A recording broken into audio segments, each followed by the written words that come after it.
अस्सलाम वालेकुम। मैथ 202 का आज हमारे पास लेक्चर नंबर 9 है। इसमें आज हम क्या पढ़ेंगे, सेट आइडेंटिटीज़ के बारे में।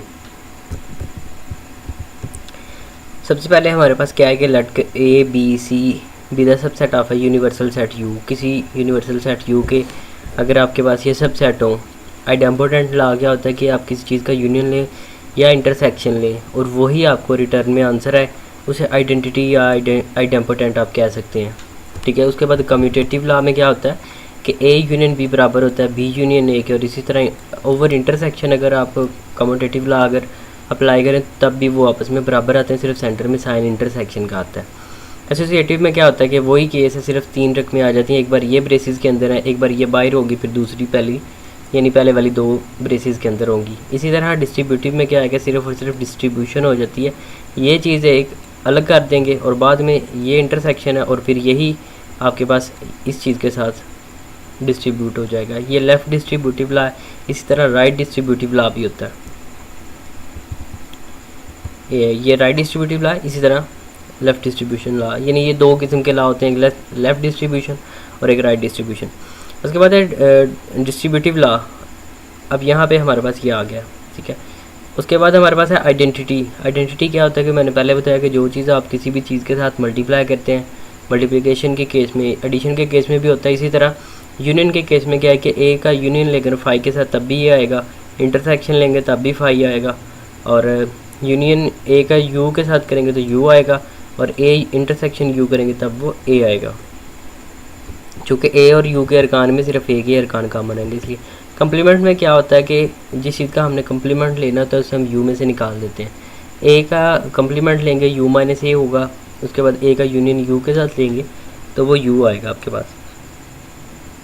इसी तरह ए का कंप्लीमेंट क्या होगा, यू माइनस ए, उसके बाद ए का इंटरसेक्शन लेंगे तो कोई चीज़ कॉमन नहीं आएगी, इसलिए हमारे पास ये बनता है। इसी तरह फाई का कंप्लीमेंट बराबर है यू माइनस फाई, तो यू के अरकान में से फाई के निकालने हैं, फाई पहले ही एम्प्टी सेट होता है तो सिर्फ यू ही आंसर आएगा। सेम इसी तरह यू में से यू निकाल देंगे तो उसने कहा है कि आपके पास फाई बचता है।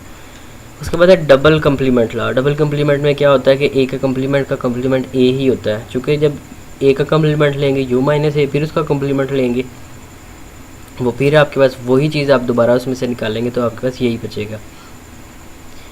उसके बाद है डिमार्कन्स लॉ। डिमार्कन लॉ में क्या होता है कि ए यूनियन बी का होल का कम्प्लीमेंट बराबर होता है ए का कम्प्लीमेंट इंटरसेक्शन बी का कम्प्लीमेंट के बराबर। सिर्फ यहाँ पे और ये अलग अलग आपने कर देना होता है। ठीक है। अंदर अगर यूनियन हो तो फिर आपने यहाँ पे इंटरसेक्शन लगाना होता है। सेम इसी तरह अगर यहाँ इंटरसेक्शन है, यहाँ हम यूनियन लगाएंगे। उसके बाद है alternative representation set of difference, यानी डिफरेंस को, ये डिफरेंस है रियाजी में क्या करते हैं हम डिफरेंस को माइनस के मीनिंग में लेते हैं, इसलिए यहाँ पे क्या है कि ए माइनस बी बराबर है ए इंटरसेक्शन बी का कंप्लीमेंट के बराबर। उसके बाद है सबसेट लॉ। सबसेट में क्या है कि ए यूनियन बी सबसेट है सी का, if and only if A subset हो सी का और बी सबसेट हो सी का। इसी तरह दूसरा केस आपके पास है। इसी तरह ऑब्जर्वेशन लॉ है कि ये चीज़ इस चीज़ के बराबर होती है, और ये कुछ आइडेंटिटीज़ आपने याद करनी है। नीचे उन्होंने प्रूफ दिया हुआ है कि इन्हें आपने प्रूफ करना है कि ए सबसेट है ए यूनियन बी का। तो क्या है कि लट करते हैं कि अगर एक्स अगर ए से बिलोंग करता है या एक्स बी से बिलोंग करता है, ये 2 आर्बिट्रेरी एलिमेंट लिए हुए अपने पास, यानी फिल वक्त किसी चीज़ को प्रूव करने के लिए, तो फिर क्या होगा कि अगर वो ए को भी बिलोंग कर रहा है और बी से भी बिलोंग कर रहा है तो उनके यूनियन से भी वो बिलोंग करेगा। और यहाँ पर उसने कहा है कि बट एक्स एक आर्बिट्रेरी एलिमेंट था ए का, तो फिर क्या होगा कि ए सबसेट होगा ए यूनियन बी का। इसी तरह ए माइनस बी सबसेट है ए का, तो यहाँ पे क्या है कि ए माइनस बी, ए के वर्कान जो बी में ना हो तो फिर वो ए में होंगे, इसलिए एक्स बिलोंग करता है ए के साथ, लेकिन x does not belong to B के साथ। ये by definition of A minus B जो हम पढ़ के आए इससे पहले, तो सिर्फ और सिर्फ आपके पास ये आंसर आएगा। ठीक है। इसी तरह तो फिर ए माइनस बी जो होगा वो सिर्फ और सिर्फ ए से बिलोंग करेगा, यानी सबसेट होगा उसका। इसी तरह ये आपके पास एक प्रूफ बनता है कि ए सबसेट हो अगर बी का तो फिर बी सबसेट होगा सी का, और जो सी सबसेट होगा वो ए सबसेट होगा सी का। चूँकि अगर ये हम बाय कैंसलेशन लॉ भी देखें तब भी ये ए सबसेट है सी का ही बनता है, यानी ये बाय कैंसलेशन लॉ ये अगर कैंसिल हो जाए तो ये आपके पास बचता है।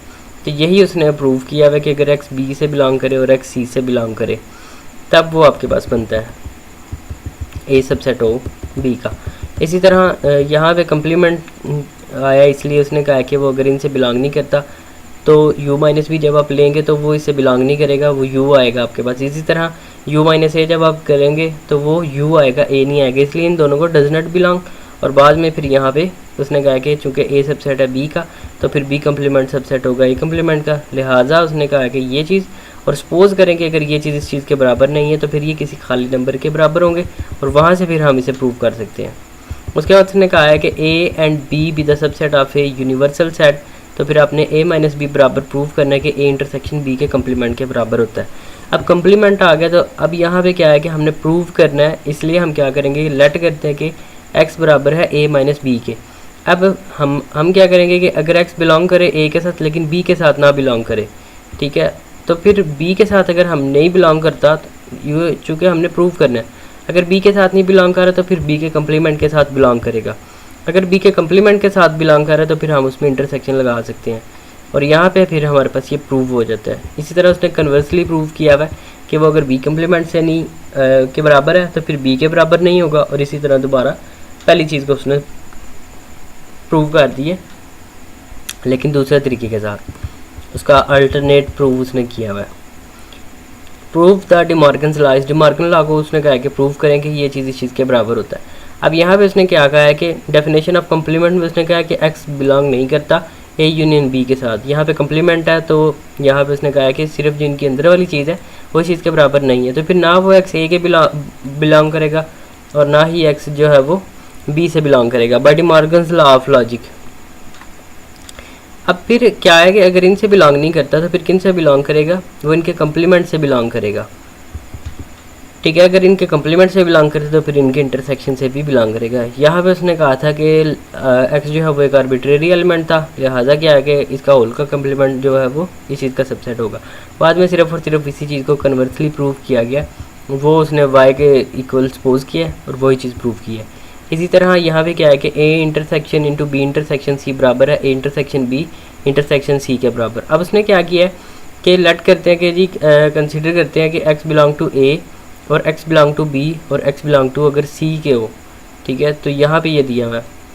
तो फिर क्या है कि इनके जो इंटरसेक्शन होगा और फिर बाद में दूसरे का भी इंटरसेक्शन वो आपस में बराबर होंगे, तो यहाँ पे ये प्रूव हो जाता है। बाद में फिर इसी तरह कन्वर्सली दिया हुआ है, सेम इसी तरह ये आपके पास बनती है एग्जाम्पल। उसके बाद आपने क्या है कि ये प्रूव करना है कि a सबसेट है b का बराबर होता है a के। अब यहाँ पे क्या है कि अगर लेट करेंगे x बिलोंग टू करता है a के साथ भी b के साथ भी, लेकिन हमने क्या कि इन पर्टिकुलर केसेस हमने सिर्फ ये प्रूव करना है, तो हम क्या करेंगे x अगर a से बिलोंग करता है तो फिर a सबसे इंटरसेक्शन b वो सबसेट होगा a के। तो चूँकि यहाँ पे उसने क्या कहा है, और दूसरे केस में उसने कन्वर्सली प्रूव करने के लिए क्या कहा है कि लेट करें कि अगर x बिलोंग टू करता है a के साथ और b के साथ, और फिर क्या होगा कि फ्रॉम 1 एंड 2 के हिसाब से क्या बनेगा, ये 1 है आपके पास और यहाँ पे ये 2 है। 1 एंड 2 के हिसाब से उसने कहा है कि अगर हम इसे फॉलो करें तो a बराबर बनता है a इंटरसेक्शन b के। इसी तरह सेम नेक्स्ट बनती है, यहाँ पे सिर्फ इसको थोड़ा सा बता देता हूँ कि a माइनस बी क्या है, a के वर्कान जो b में ना हो तो वो a में होंगे, और इसी तरह जो सिर्फ ये वाला एरिया होगा वो a इंटरसेक्शन b होगा। तो ये यहाँ पे हमने प्रूव करना था कि a minus into A minus B बराबर होता है इंटरसेक्शन b के। अब a माइनस बी डिफरेंस के लॉ को हम इस तरह भी लिख सकते हैं, ठीक है, alternative representation for the set of difference के लिए। इसी तरह फिर उसका अगेन कम्प्लीमेंट लिया, कम्प्लीमेंट का कम्प्लीमेंट लेंगे तो वो हमारे पास ये नंबर आएगा और ये दूसरा बनेगा। बाद में उसे डिस्ट्रीब्यूट किया, डिस्ट्रीब्यूट करने के बाद ये चीज़ प्रॉपर्टीज़ में हम पढ़ के आए थे कि 5 के बराबर होता है, तो सिर्फ और सिर्फ आपके पास ये चीज़ बच जाती है, तो यहाँ ये प्रूव हो जाता है। सेम इसी तरह नीचे वाली एग्जांपल है। उसके बाद क्या है कि इसका पहले आप कम्प्लीमेंट ले लें, ठीक है, कम्प्लीमेंट लेंगे, बाद में जो चीज़ आपके पास है उसके बाद आप इसे डिस्ट्रीब्यूट कर दें। यहाँ पे ये कम्प्लीमेंट लिया हुआ है, ठीक है, अगर इंटरसेक्शन था तो हमने यूनियन लगाना होता है, और बाद में फिर हमारे पास नीचे वाली चीज़ जो है प्रूव हो जाती है। इसी तरह ये दो आपने टेबल देख लेने हैं, कम्प्लीमेंट वाली जगह पे नॉट लेंगे और डिफरेंस वाली जगह पे इम्प्लाइज, और बाद में उसका फिर हमने नॉट लेना होता है। तो यहाँ पे ख़त्म हो जाता है हमारा लेक्चर नंबर 9। मिलते हैं इंशाल्लाह नेक्स्ट वीडियो में। फ़िलहाल के लिए इजाज़त चाहता हूँ। अल्लाह हाफिज़।